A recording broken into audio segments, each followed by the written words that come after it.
Hello, this is Hector Vladimir. Today is January the 23rd, 2026. I'd like to pick up and discuss briefly the off-grid home system dealing with water heats. Water heats, I don't have to explain how important it is, especially here in the northern hemisphere, in the northern latitudes, and also in the deep southern latitudes as well, where it gets cold basically, where we have the cold season once a year, late fall or autumn, winter, and sometimes early spring in many areas. It gets pretty cold.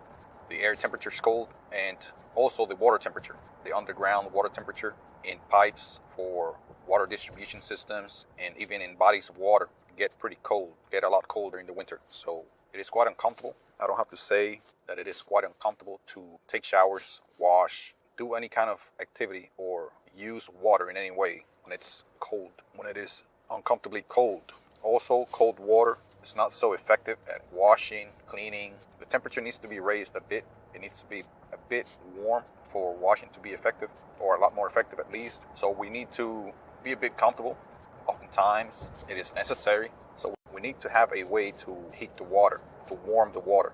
And I say warm because I don't believe in heating the water too much. That's just a waste of energy. Using any kind of source, doesn't matter what it is. Using any kind of source, heat source, it is just wasteful to heat the water too much, because you really very seldom will need boiling water or water that is extremely hot, almost to a boil. And a boil is 100 degrees centigrade, quite easy to remember. Not so easy to remember in Fahrenheit, which I really don't recall with exactitude, but I believe it is 212 degrees Fahrenheit. And you want to save energy. You want to be very efficient in heating your water if you're going to be off the grid, especially because you're going to be depending on batteries oftentimes, or in very precious and limited sources of energy. Fuel, electricity, charge, whatever it is that you have as the source is going to be limited. So for that you need efficient water heating. There are a few options that I'd like to mention. Of course, there may be more, a lot more, but I want to focus on the ones that I believe to be quite affordable, accessible, simple. First of them, of course, being solar water heating. Basically, the most simple way of having a solar water heater is to just have a tub, a pool, one of those kid pools or inflatable pools. They also have tub-like pools out there that are just plastic and just laid out in the sun. That will warm up your water before you use it for whatever reason, whether it's for bathing, whether it is for washing, whatever it is, it should be warm. Of course, given that you have plenty of sunshine in your area, you do put the water out during the brightest and warmest part of the day. But of course, this is not always possible. That is a very simple water heater. You want to be a bit more intricate in most occasions, most instances. The next step up from that is basically to have a container. It could be plastic. I've seen it plastic. And this works mainly for, again, warmer areas with a lot of sunshine. It is just a tank or a big water container, and you cover that up with black paint. Black covering, whether it's paint or any type of other coat, but you can spray paint it. You can paint it with brush using effective paint. You want paint to be UV resistant. You want it to be an outdoors paint type. You don't want it to be an indoors paint type, because it's just going to fade out, wash out in the sun and rain. And give it a few coats of that. Of course, that paint will not make contact with the water, since it's going to be applied on the outside, and the sun light is going to warm up that paint and that container quite readily, because black absorbs a lot of radiation, therefore a lot of heat. So that water is going to heat up, and also with the higher pressure, because it is a closed container or an enclosed container. It doesn't have to be completely sealed, of course. It could have a small hole or opening where pressure could be released and vapor, because when the water warms up, it evaporates, it builds pressure, and you want that pressure to be able to be released somehow. If you have ever poured hot water in a small container and then closed it, you will learn very quickly that this container is going to expand and pressure is going to build. And if you remove that lid, you can tell that there was pressure built up. Sometimes the lid will violently just pop off, and you can hear the pressure. Water could spray out. You can even get burnt if the water's hot enough. The container could begin to get soft and even melt if the water's hot enough, and the container is plastic especially. And Even glass container, you don't want to do this because it may burst, explode, and it may cause some problems, injury, mess, etc. That is another option, just a container out in the sun. And then of course you would have to pipe the water to wherever you want it. You can also just get the water with buckets, with a jar, with another smaller container. Whatever method you want to use to channel, pipe to transport that water to the dispensing area, whether it is a kitchen, a bath, both, a shower, or you can also use that water for washing vehicles, washing items outside, washing your dog, washing a home, etc. Again, warm water is a lot more effective at washing and removing dirt and debris and contaminants. Very effective. Makes a big difference when you wash, for example, a vehicle or a structure with warm water as opposed to doing that with cold water. Another option that is a bit more intricate, more complex, more expensive, a bit more complicated to install, set up, is a solar insulated radiation tube water heater. They have those in the market. They have been out in the market for some time, and they have a series of glass tubes with double walls, which are double-walled glass tubes. They are insulated and connected to each other, so they readily transport the water. It's basically like a radiator.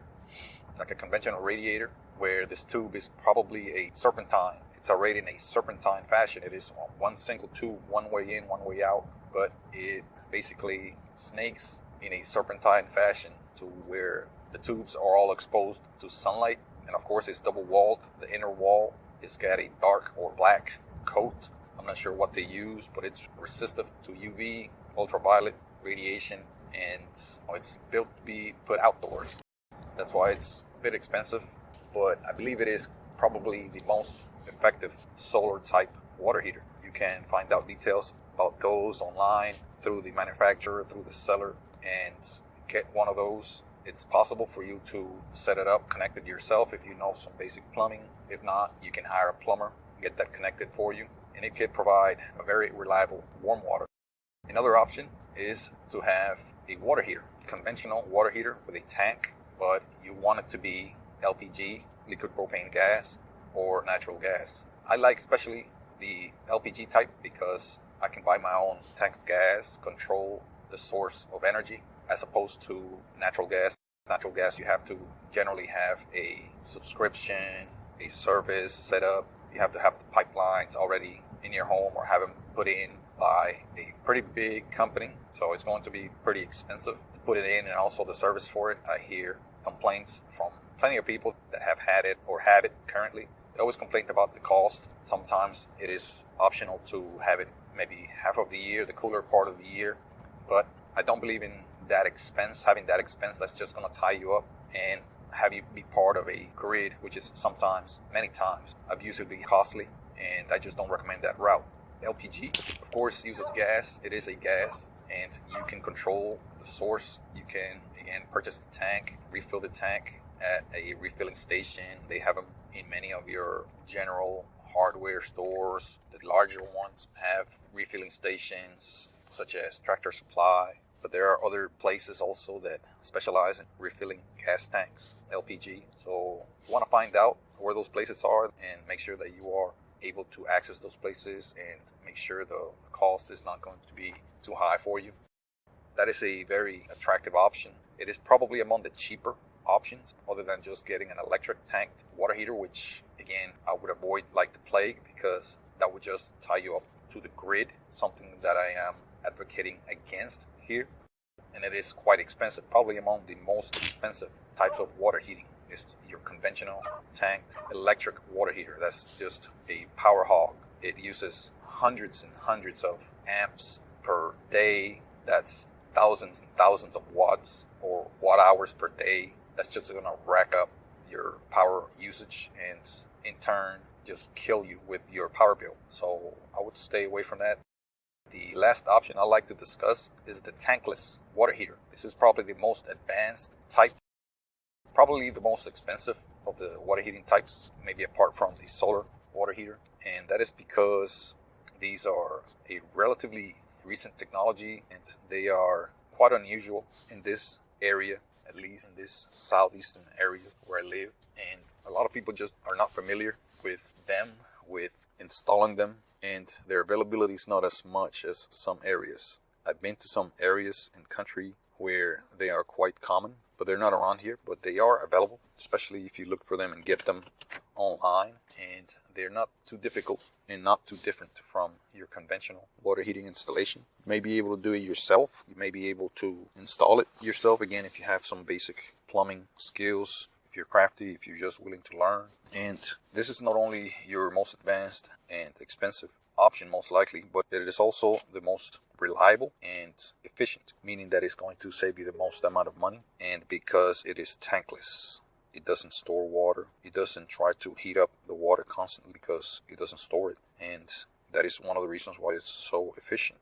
Not only that, if you get it tankless and gas, that is even more efficient, I believe, and more money will stay in your pocket in the long run. You're going to spend a lot less energy. You're not going to spend hardly any electric energy on it because it uses a very low voltage to operate, and the source itself, main source for the heat, is gas. I recommend you get the LPG type that you can control your source. You can buy your tank, refill the tank, but you can also get it in the natural gas connection utility type and still save a lot of money. Again, these are the most expensive ones of these options that I mentioned, probably, maybe with exception of the solar type heater. But I do recommend the tankless LPG water heater, the most efficient. For example, the Rheem liquid propane tankless water heaters offer high efficiency, with ratings typically ranging from 0.82 to 0.96 uniform energy factor, UAF, allowing for up to 96% energy efficiency in condensing models. These units are designed to reduce energy costs by heating water only on demand. That is among the highest efficiencies that you can find out there. Thank you very much. Hello, today is the 28th of January 2026. This is Hector Vladimir. This is a short episode on living off the grid. I would like to speak today about a technology that's been around for some time that many think is compatible and it is helpful for an off-grid lifestyle. And that technology is electric vehicles. So I would like to discuss the pros and cons of electric vehicles. When it comes to an off-grid lifestyle, I am myself an owner of an electric vehicle. I have been an owner of electric vehicle, but I've had two so far. And I've been an owner since the middle of 2016. And I have been a supporter, a believer in the technology, in the cause, and the potential of electric vehicles, of course. But my attitude, my thinking has changed, has evolved. Make no mistake, I am still a supporter of the technology, and I do think it does have a lot of potential. However, it is not like it is portrayed a lot of times, especially when you consider a few factors, one of them being cost, the other one being the cost of energy. One, the cost of the vehicle. Two, the cost of energy. And also the challenges that there are for charging an electric vehicle off the grid. So we'll tackle those three. If I think of any other issues, any other topics to talk about electric vehicles, I'll bring them up. But cost, those vehicles, electric vehicles in general, are more expensive than other types of vehicles, such as the ICE, the internal combustion engine vehicle. Of course, because of many factors, some of them, major ones, are because it is a relatively new technology as far as mass production, and of course anything that is new requires building the infrastructure, the supply chains, the materials supply chain, and also the facilities, the equipment, the machinery, and also the labor, the technical, scientific, and skilled labor that is required. It needs to be built up. That takes time, that takes a lot of resources, takes a lot of money. So of course, everything that goes into that technology is going to require a lot more money to acquire that technology because of the investment, the heavy investment that has gone into it in a short period, relatively short. So yes, the price has been coming down. In some cases, the price is pretty close, sometimes almost the same as the ICE. By and large, I believe, and I've seen, and I will probably link the evidence for this, electric vehicles are more expensive. That is largely per my experience being an owner. And for example, I bought a 2016 Nissan Leaf back in 2016, and compared to, let's say, a same body style, same size, same everything for another vehicle, an ICE of the same category as far as size and power, I was paying close to $10,000 above what the ICE would cost. I recall paying about $28,000 at the time, and I could have easily gone ICE for $18,000. So the cost is a big challenge, still is, even though today has decreased a lot compared to 10 years ago. But it is still not the same. That is a challenge for an off-grid lifestyle, which I support it to be focused on efficiency. Efficiency, of course, will have to necessarily consider economics or finances. That is one of the major considerations, major factors you want to basically factor in to be off the grid. You want to be able to save money and make more money because of and as a product of the off-grid lifestyle. You will do both, save money and make more money, generate more money, more funds, more income. The other major factor I want to speak of is the energy that is required to keep an electric vehicle charged. From my experience with the Nissan Leaf, it was a small battery it had. I believe it was a 24 kilowatt hour battery. It was relatively small. It had a short range, about 75 miles, maybe a little over 100, maybe 115 kilometers, 120 or so. So it was not much to go on one charge. Of course, I did get quite a bit of use of it. I put about 90,000 miles on it. So I did get my use from it, my utility, my money's worth, I would say. But it was a bit challenging. I did have some, what they call range anxiety. Of course, they had a short range, unlike today's models. They have a much longer range, about double that, if not more, as standard. So I had to adjust. I had to basically make a lot of concessions, adjustments, adjust where I worked, where I went. I could not go out of town. It did not have a fast charger. That's another major factor for being able to go farther than your range would allow, because charging it midway to your destination would take many hours, or would add many hours to your trip. I would say about 4 hours. It took about 4 hours to charge the vehicle in a 220 volt charger, which are not always available even halfway to your destination. So it was a big challenge, but the main thing I want to focus on, discuss here, is the energy required. Energy is, of course, expensive. Electrical energy is, of course, the electric vehicles charged with electric energy, and that energy has to come from somewhere. 90% of the time, if not more than that, it will come from your home, your home's utility electric connection, your electric outlet, whether it's the common 120 volts AC outlet or a more powerful 240 volts or 220 volts AC outlet, which is basically what your dryer plugs into. You would have to make a connection for your electric vehicle, as I did, using that 240 volts electric outlet. I put one of those, and that charges the vehicle multiple times faster than a 120 would. So that is the optimal way to charge your electric vehicle. However, it does draw a lot of watts, a lot of power, and that's going to translate to higher electricity bill. As I experienced, my electric bill was much higher than before, and it did not come down from $120 that was back years ago, from 2016 to about when I got rid of the vehicle, when I sold it. It was about 2022, maybe 2023. And my electric bill was quite high. I charged it as soon as I drove home, kept it on charge. So even during the more expensive charging rates, I did charge the vehicle. That's also another factor why it did make a big difference. And when I sold it, not too long after, I got another electric vehicle, being a avid supporter, a fan of the technology, because I did and do believe in its potential. And the battery, of course, was a lot bigger, almost 3 times as big, 2.5 times as big, more or less, a 64 kilowatt hour battery as opposed to a 24. But the charging cost almost tripled. Of course, a larger battery is going to draw a lot more current for a lot longer. And this vehicle, when I charged it, I did my calculations at home, and it was taking about 20 to 30 kilowatt hours each charging session. Of course, it was not being charged from 0 to full. This was about half of a battery. It would take about that much energy, about 20 to 30 kilowatt hours. And if I was to charge the battery completely, I would think it would be about twice that, maybe about 60 kilowatt hours. And just imagine if you did that every couple of days, every other day, or even daily. That is a lot of kilowatt hours. Yes, there are strategies to lower or to minimize the amount of energy that you do consume, the rates that you pay for that energy. Of course, the rates change depending on the time of day, the season, etc. For power companies, they claim this is for basically to discourage people from using too much energy and using too much energy when it's high demand.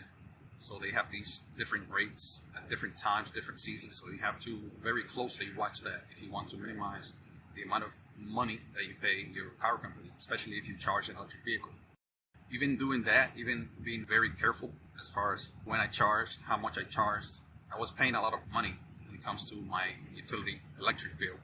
And a lot of states, such as the one I live, the backward state of Georgia, they discourage very much the ownership of electric vehicles, mainly by taxing the heck out of them. You have to pay a hefty tax. I call it a punitive tax that you pay every year. Not once, but every year. You have to pay this fuel tax, they call it, which is, as I speak, over $230 above and beyond what you would have to pay for a common, conventional ICE vehicle, which I believe to be completely unfair and uncalled for and abusive, because you should not be curtailed, punished. You should not be taxed for trying to save the environment, the planet, for trying to decarbonize the very polluting and obsolete fossil fuel industry or system that we live under. Trying to do something good for the environment should not be punished. But that is exactly what they're doing. And these powers that be, these entities that are doing these, they damn well know that's the goal. That is the end goal, to discourage the technology, to discourage the spread of the technology, to slow it down at the very least, so they can keep selling ICEs and keep selling gas in the end. The ultimate thing is for them to keep making record profits every year by selling fossil fuel products, especially gasoline. That is the end goal, I wholeheartedly believe. But they try to cover it, they try to mask it by calling it a fuel tax, saying that you must pay the fuel tax that every other ICE owner pays when they go to the pump. But it is a cover, it is a mask, and it is clear that this is so because they are also trying to tax the charging of EVs now. On top of that fuel fee, now they're trying to tax each kilowatt hour that you put in your vehicle using fast chargers. There are fast chargers out there that charge a lot faster than your home's 220 outlet would. Now they want to tax that. There are many states, including Georgia, that have bills, that have senators and people in government trying to pass bills into laws, make bills into laws that tax these fast chargers. That is on top of the already abusive tax that they have. So that is a big challenge. The cost of energy, the cost of charging, especially for those of us that would like, that plan, that dream, that wish to live off the grid, meaning that you would not have a utility connection. Once you don't have a utility connection, charging an electric vehicle becomes a daunting challenge. It is, to my estimation and experience, extremely difficult.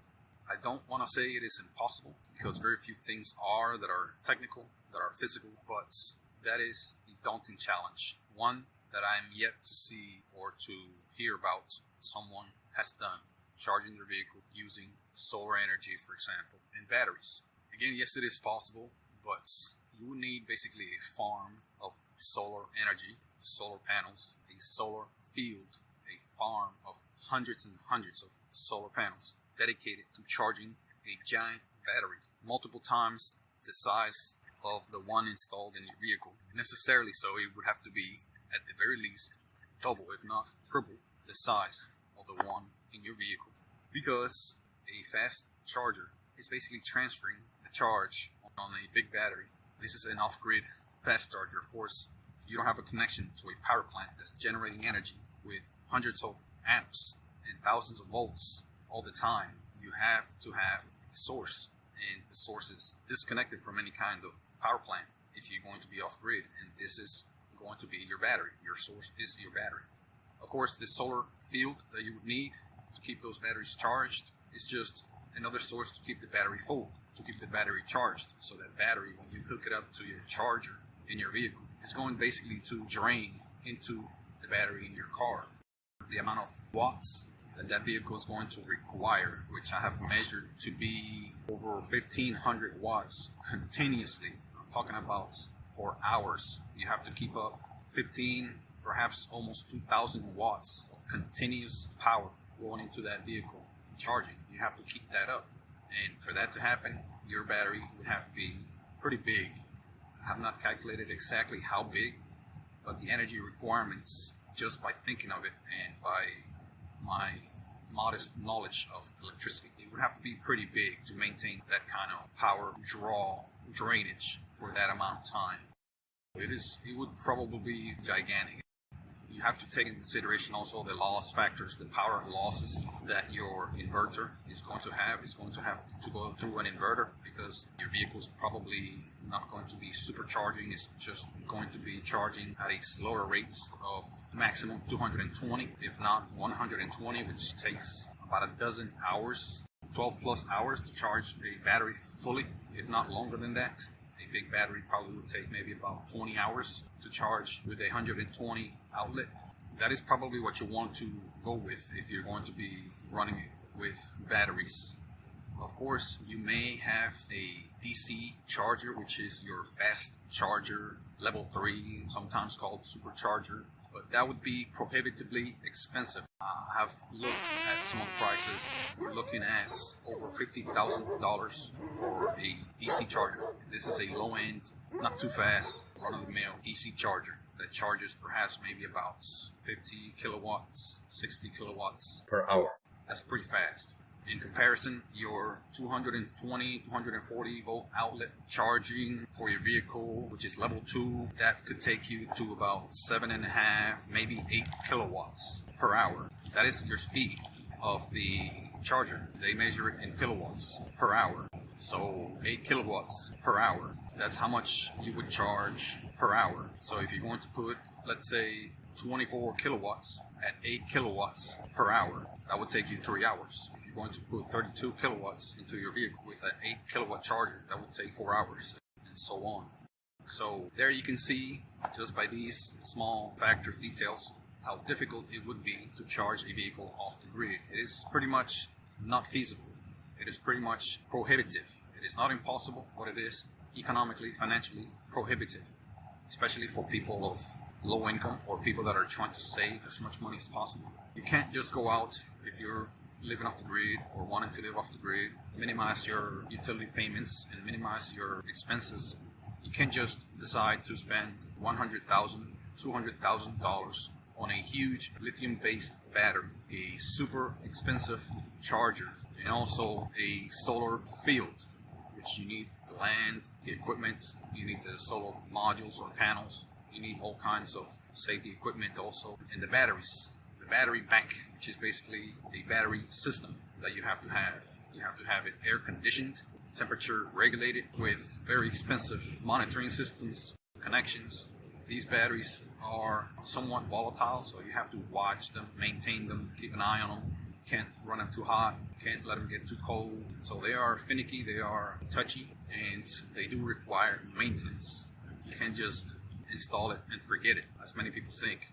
So it is doable, yes, but it is doable in large scale. Yes, several companies use large stationary or mobile battery systems to charge electric vehicles without being connected to the utility grid, often storing energy from solar or wind.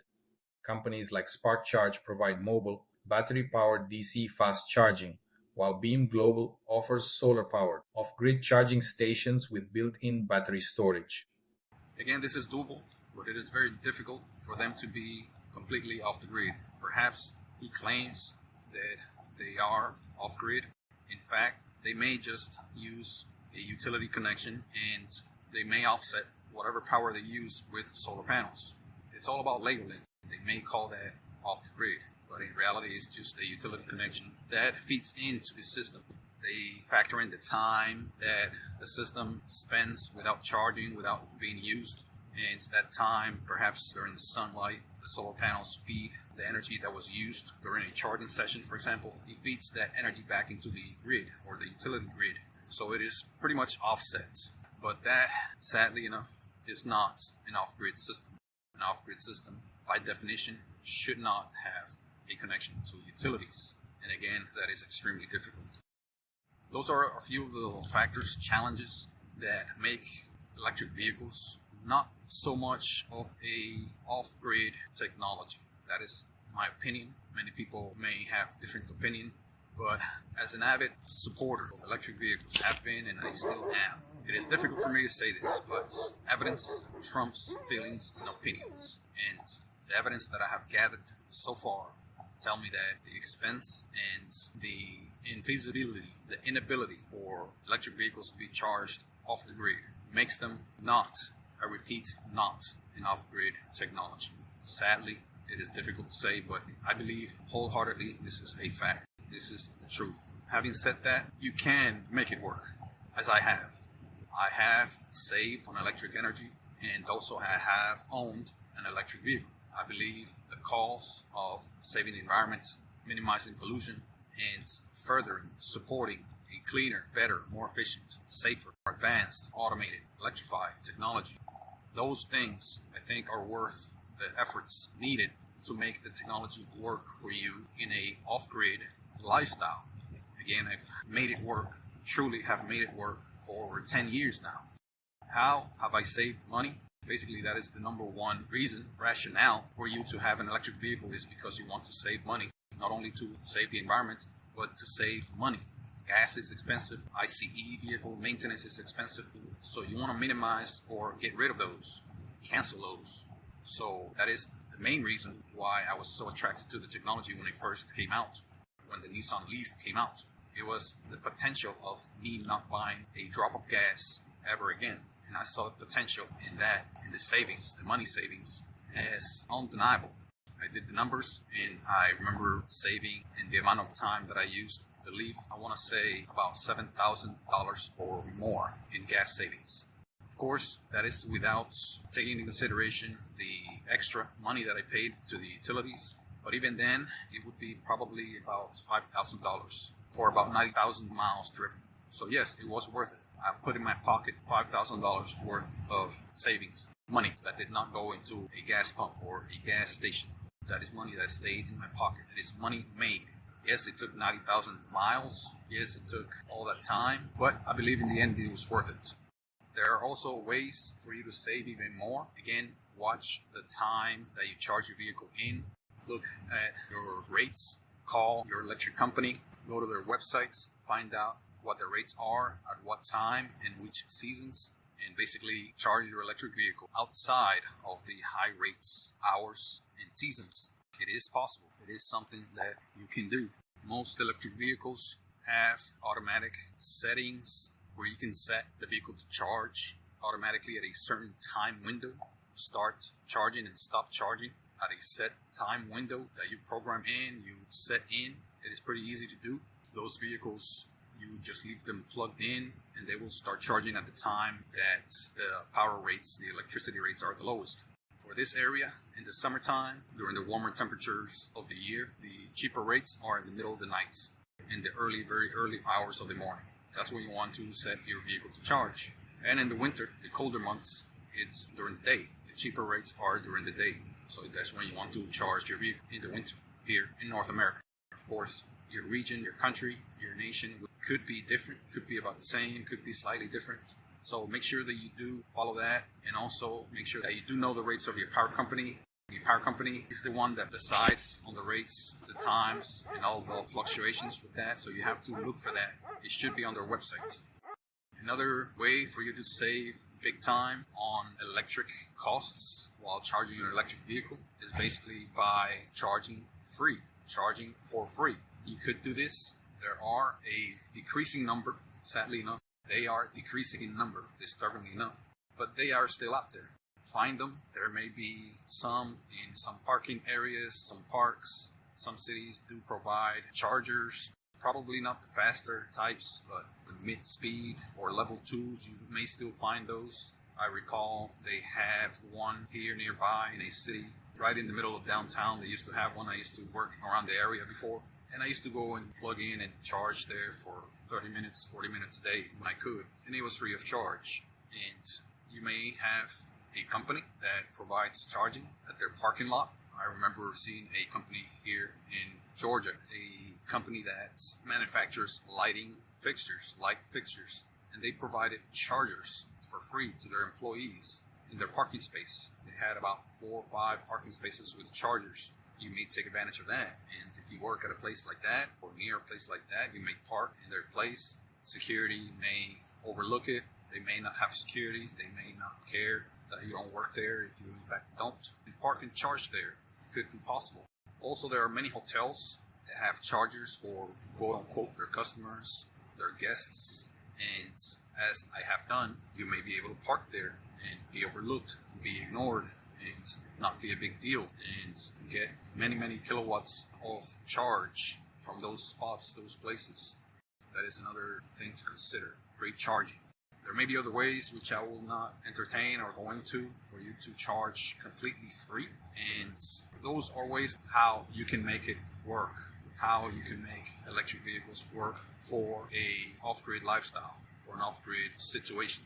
You, anyone wishing to live off the grid, I believe, again, the cause, the purpose of the electric vehicle technology is not necessarily or entirely to save a few bucks. You must also consider that it is saving the environment, it is a cleaner technology, and even if you have to keep an electric connection at your home just for your electric vehicle and nothing else, I believe it is still worth it. Go ahead and keep that connection if it is only for that electric vehicle, so you can save on gas, so you can quit supporting the fossil fuel industry. And I will leave you with this thought that electric vehicle ownership is also about turning your back to the fossil fuel industry. Remember that electricity, as expensive as it is getting, as expensive as the rates are in many areas, it is increasingly clean, green, renewable. There are many solar fields, one of which I work in right now, popping up that are being built all over the world. They are getting larger, they are getting more numerous, and these are renewable sources of energy that produce electricity, some of which could be feeding the electricity that goes into your electric vehicle.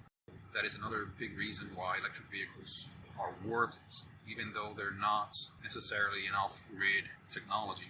If you can at all afford it, if you can at all make it work somehow, then I think you should, because of these reasons, these factors. They use electricity, yes, but they also, that electricity source is increasingly renewable, and again, it is a step away from the fossil fuel industry. It is turning your back, denying your money, hard-earned money, to the filthy, corrupt, polluting, harmful fossil fuel industry. Thank you very much. Just to summarize, I covered topics on the basics of life, mainly how to live off the grid and still satisfy the life's basics or needs, which are the use of water, of course, collecting, storing, using, maintaining water, food, again, growing food, whether it's farming animals or growing plants, fruit trees or vegetables, or any kind of nut or root plant that may give you food. I've covered some techniques for that, some methods, and some technologies, especially technologies for storage, methods for preservation, etc. I've also covered energy, the all-important energy, how to harness it, mainly electrical energy, how to use it, how to remain disconnected, how to disconnect legally and freely. Also, I have covered the off-grid options for telecommunications. I've gone through a few options to give you, to offer to you as ideas so you can develop on them. Of course, I'm not going to give you the exact details on how to. I have not done many of the things that I recommend or offer. Of course, I can't do it all when it comes to living off the grid, but I have done several of the options mentioned here for each category, at least several. For water, I have collected and used water, rainwater. I have used and collected food when it comes to growing food, even growing farm animals. I have delved into that. I have delved, of course, into alternative or renewable energy. That is probably the focus of my efforts. And I have also delved into telecommunications, free options for telecommunications, specifically radio telecommunications, and also free networks, Wi-Fi networks, open networks, etc., as well as the governmental help that is offered. I have some experience with that as well, which basically is a free service that offers telecommunication services. And that is it for this series. Thank you very much for listening. I have covered a few topics, mainly techniques and some technologies on how to live off the grid. Of course, there may be a lot more techniques and technologies. I have only mentioned a few, of course, because of time constraints and also because I've developed many others, including the ones I talked about here in other shows and other chats. So I will put the link for the other shows that it mainly speaks about some of the topics that I covered here, again, which are technologies and techniques on how to live off the grid. Thank you very much for listening. That is the methods and technology for off-grid living. This has been Hector Vladimir. Today is the 6th of January 2026. Thank you very much. Vaya para allá, vaya para allá.